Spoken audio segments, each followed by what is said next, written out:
Saudara, apa yang kemudian bisa diprediksi siapa nama inisial M yang bisa dikatakan nantinya akan diumumkan sebagai bakal calon wakil presiden Ganjar Pranowo? Kita akan berbincang dengan pengamat politik sekaligus Direktur Eksekutif Lingkar Madani, Ray Rangkuti. Assalamualaikum, selamat pagi Bang Ray. Waalaikumsalam warahmatullah. Bang Ray, kita tahu ini hari ini spotlight semuanya ada di kantor DPP PDI Perjuangan karena Ketua Umum PDI Perjuangan ini Megawati Soekarno Putri akan segera mengumumkan bakal calon wakil presiden yang akan mendampingi Ganjar Pranowo. Sosoknya inisialnya sudah disebut M. Jadi siapa sebenarnya dari analisa Anda?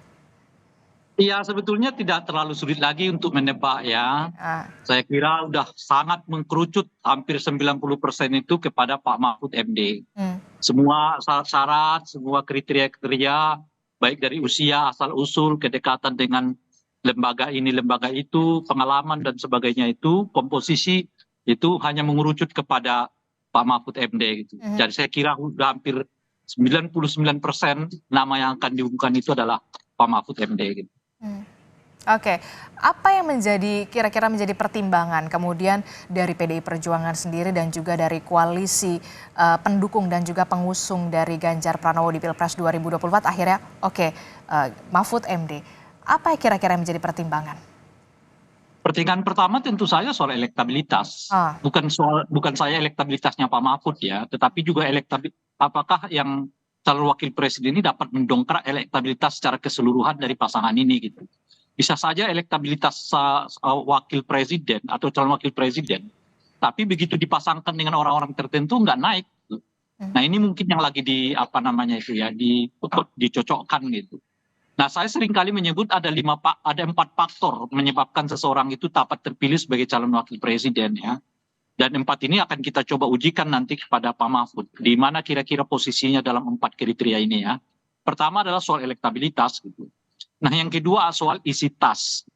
Yang ketiga adalah soal kedekatan dengan salah satu dari 2 organisasi besar keagamaan ya. hmm, Dalam hal ini NU dan Muhammadiyah. hmm, Dan yang ketiga adalah soal, yang keempat adalah soal apakah ia bagian dari elit partai politik atau tidak. hmm. Ini 4 kriteria yang menurut saya abadi dalam hal memeriksa, menilai, dan juga sekaligus menimbang apakah yang bersangkutan dapat dicocokkan sebagai calon wakil presiden atau tidak. Oke, Nah, coba kita pasangkan dengan Pak Mahfud dari 4 kriteria ini ya. Pertama elektabilitas jelas ya, Pak Mahfud sekarang berada di sekitar 2 atau 3 sebagai calon wakil presiden yang lumayan tinggi elektabilitasnya gitu ya. Nah yang kedua adalah isi tas jelas Pak Mahfud tidak punya gitu kan. Tapi ada citra Pak Mahfud di sini berkaitan dengan seorang figur yang sangat peduli pada gerakan anti korupsi. hmm, Ini seperti menutupi apa yang menjadi kelemahan ya saya kira ya khususnya PDI Perjuangan yang dianggap sangat memiliki kontribusi pada revisi Undang-Undang KPK yang kemarin kan kira-kira gitu ya. Nah yang ketiga adalah soal kedekatan dengan salah satu organisasi agama. Ya jelas Pak Mahfud bagian dari keluarga besar NU dan bukan itu saja bukan bagian dari keluarga besar NU dan Pak Mahfud dicitrakan sebagai NU kultural di dalam lingkungan warga NU yang NU kultural ini umumnya sangat diminati oleh anak-anak muda di lingkungan warga NU gitu. Kalau misalnya mayoritas pemilih kita ini adalah generasi Z, ya saya kira juga sedikit banyak itu ada di lingkaran orang-orang NU, maka eh, wajah Islam kultural ya ala Pak Mahfud itu tentu sangat memikat, sangat memungkinkan untuk memikat kaum milenial khususnya di kalangan warga NU gitu ya. Nah, yang keempat elit partai jelas Pak Mahfud bukan elit partai, tetapi beliau orang yang memiliki pengalaman lebih dari 20 tahun sebagai apa istilahnya itu ya eksekutif sebagai pejabat negara ya. hmm. Dan di hampir banyak posisi kan dari Menteri Agama, anggota DPR ya, lalu kemudian Mahkamah Konstitusi, kembali lagi jadi menteri dan sebagainya. Dengan akumulasi pengalaman yang begitu besar, tentu beliau bukan elit partai secara struktural, tetapi jelas beliau elit politik gitu. Jadi 2 hal yang berbeda. Kalau elit partai itu ya Pak Ibu Mega gitu ya dan sebagainya lah.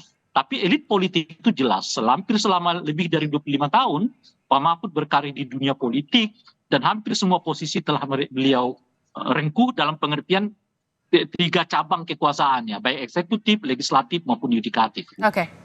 Oke, jadi ada beberapa pertimbangan, beberapa aspek yang kemudian akhirnya disepakati bisa mengerucut ke satu nama Mahfud MD soal Ya, elektabilitas, kemudian rekam jejak, kemudian juga ada disebut apakah sosok Mahfud MD juga dipertimbangkan bisa meraih suara, merebut suara di khususnya di kalangan NU Nahdliyin.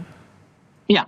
Ya itu salah satu pertimbangan kan. Jadi sekarang ini kan katakanlah medan pertarungannya itu ada di Jawa Timur. Sebab dua daerah yang lain dalam hal ini misalnya yang memiliki basis massa pemilih besar ya, Hmm, adalah Jawa Tengah, Jawa Timur, Jawa Barat Jawa relatif Barat. sudah terpolarisir. Hmm, Kalau Jawa Tengah itu mungkin bisa diidentifikasi ke Pak Ganjar, Ganjar. sementara Jawa Barat itu ada ke Pak Prabowo, dan Jawa Timur ini agak kosong. Hmm, Dengan masuknya figur Pak Mahfud mungkin itu dimasukkan untuk menerobos masuk ke lingkungan Jawa Timur yang relatif dalam 1 bulan terakhir ini cukup dihebohkan oleh kehadiran Caimin gitu. mhm. Oke, jadi pertimbangannya juga adalah sosok dari Mahfud MD ini bisa dikatakan bisa merebut, diharapkan bisa merebut suara Ya, dari karena Jawa Jawa Timur Timur. apa namanya basis pemilih salah satu basis pemilih terbesar di Indonesia, Mhm, tetapi relatif kosong dari identifikasi mhm, calon presiden dan wakil presiden. mhm. Sebelumnya dalam 1 bulan ini ya lumayan penerobosan yang dilakukan oleh Caimin, dan saya kira dengan masuknya Pak Mahfud itu bisa saja membuat apa namanya konsentrasi pemilih di Jawa Timur ini mulai akan terpecah kembali gitu. Oke, kita kan dari tadi mengerucut pada satu nama begitu ya, Mahfud MD. Hmm. Lalu bagaimana dengan nama-nama lainnya yang juga bisa dikatakan radarnya menguat ini dalam radar sebagai bakal calon wakil presiden pendamping Ganjar Pranowo. Ada juga nama Sandiaga Uno yang kita tahu memang diusulkan dari Partai Persatuan Pembangunan yang kita tahu juga masuk ke dalam koalisi pendukung Ganjar Pranowo. Ada juga kemudian nama Erick Thohir, kemudian ada nama Kofifa Indar Parawansa. Bagaimana soal nama-nama ini? Kalau saya tadi menyebut ada 4 kriteria yang dipertimbangkan untuk dijadikan sebagai calon wakil presiden, memang kalau kita masukkan kembali katakanlah figurnya misalnya Sandiaga Uno, elektabilitas ya tentu beliau tidak lebih baik juga daripada Mahfud akhir-akhir ini ya kan.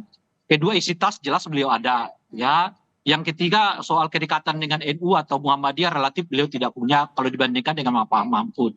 Kemudian soal apa namanya elit ya, tentu Pak Sandiaga elit partai, tetapi Pak Mahfud adalah elit politik gitu. Jadi kalau dilihat dari 4 kriteria ini, ada 3 kriteria yang masuk ke Pak Mahfud gitu ya, dan hanya ada 2 kriteria yang masuk ke Sandiaga Uno. Itu pertimbangan pertama. Pertimbangan kedua adalah soal dari 4 kriteria ini sekarang yang paling dibutuhkan oleh Ganjar itu apa? Sebab boleh jadi kemudian dari 4 kriteria itu telah dipenuhi oleh Ganjar juga, sehingga nggak membutuhkan 4 kriteria itu masuk ke dalam satu figur gitu.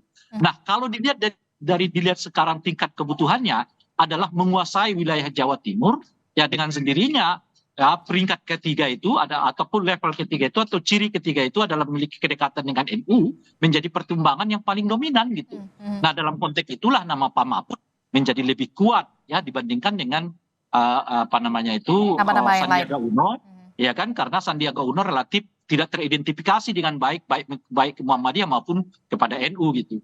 Dan kedua adalah soal basis, kan salam ini yang diperhitungkan tuh sekarang adalah basis Jawa Timur, sebab seperti kita sebutkan tadi, kalau Jawa Tengah itu relatif udah terbawa lah oleh Ganjar Pranowo, Jawa Barat terbawa oleh Pak Prabowo, Jawa Timur kosong, maka dibutuhkan figur yang memang bisa dekat dengan warga Jawa Timur. Dalam ini lagi-lagi Pak Mahfud adalah pilihannya gitu. Oleh karena itulah ya dalam pertimbangan itu kelihatan sangat rasional kalau kemudian Pak Mahfud lebih bisa dipilih dibandingkan dengan Pak Sandiaga.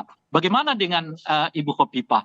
Saya kira Ibu Khofifah ini bisa sebetulnya bersaing dengan Pak Mahfud dalam kriteria-kriteria yang kita sebutkan, tetapi saya tidak tahu, boleh jadi persoalannya bukan pada pilihan koalisi Ganjar untuk memilih Ibu Khofifah, tapi boleh jadi kemudian Ibu Khofifahnya yang mungkin tidak siap untuk dijadikan sebagai calon wakil presiden. Nah disitulah artinya kalau Ibu Khofifah sendiri yang nggak siap, ya pilihan yang tersedia tinggal Pak Mahfud gitu.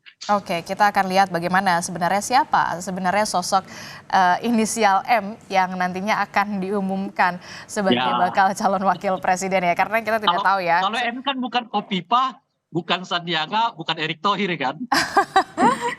Oke, nanti kita akan, ini masih menjadi rahasia siapa yang Ya, nantinya akan ya. diumumkan oleh Ketua Umum dari PDI Perjuangan Megawati Soekarno Putri. Kita masih akan bahas Bang Rey usai jeda, jadi tetaplah Siap. bersama kami di Breaking News Kompas TV.